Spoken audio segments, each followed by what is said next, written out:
know how it is when you're a teenager, you want to get away from where you're from. I couldn't get away from Vancouver fast enough, my hometown. So when I was 17, I moved to what some say is the coolest city in Canada, Montreal. It's about 3,000 miles away from Vancouver, I think. I'm not sure. But it's like, let's see, like 5 or 6 provinces over. It's basically like going to Siberia from here. Not that Montreal is Siberia, it's pretty damn cold though.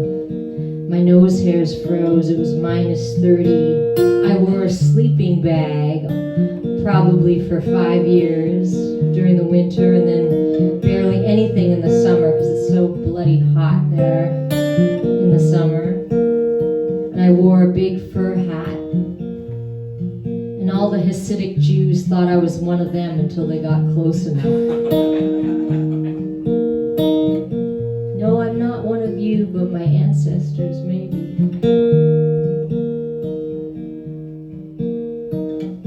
But I was kind of a fish out of water there because part of it was that there was all these, cultural things that I didn't really get. And they didn't get me either. They didn't understand the West Coast. They really only understand Ontario and Quebec. And they think that's all there is of Canada. One time a guy said to me, I went to France this past summer to see where my roots are from, and I bet it feels the same when you go to England. Not realizing that my family comes from Hungary and Germany, and they were Jews, so really we didn't come from anywhere.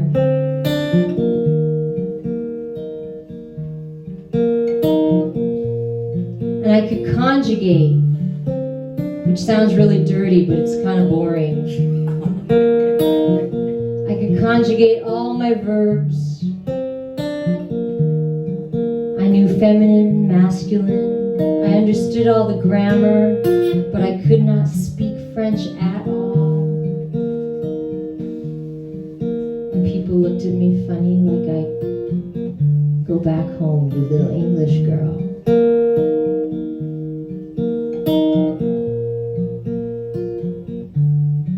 So I felt really out of place.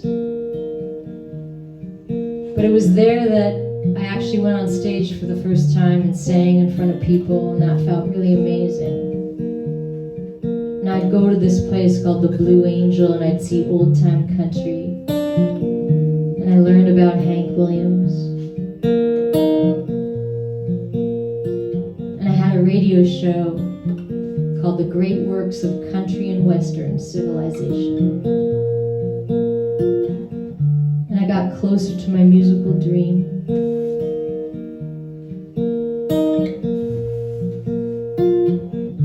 But Montreal never loved me, never even knew I existed.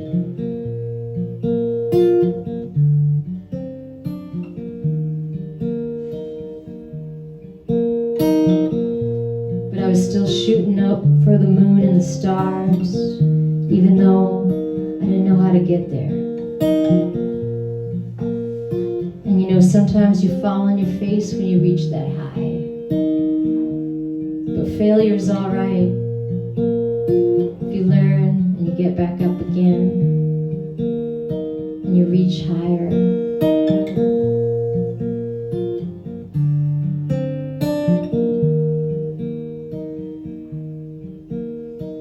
You loved skating around in those parking lots, rolling home every night after dark. You would see her shooting pool down on Saint Laurent, like she was shooting for the moon and the stars. You wanted to steal her away like Sir Lancelot,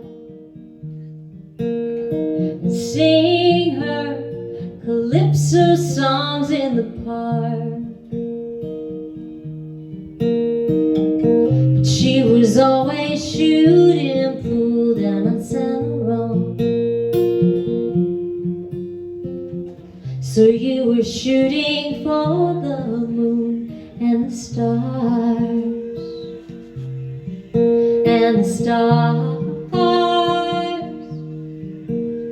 We sang among the ranks of the port of Montreal, just after closing time at the bar.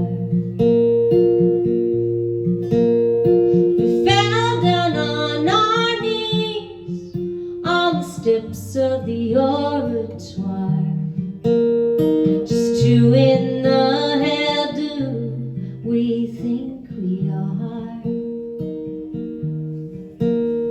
shooting for the moon and the stars.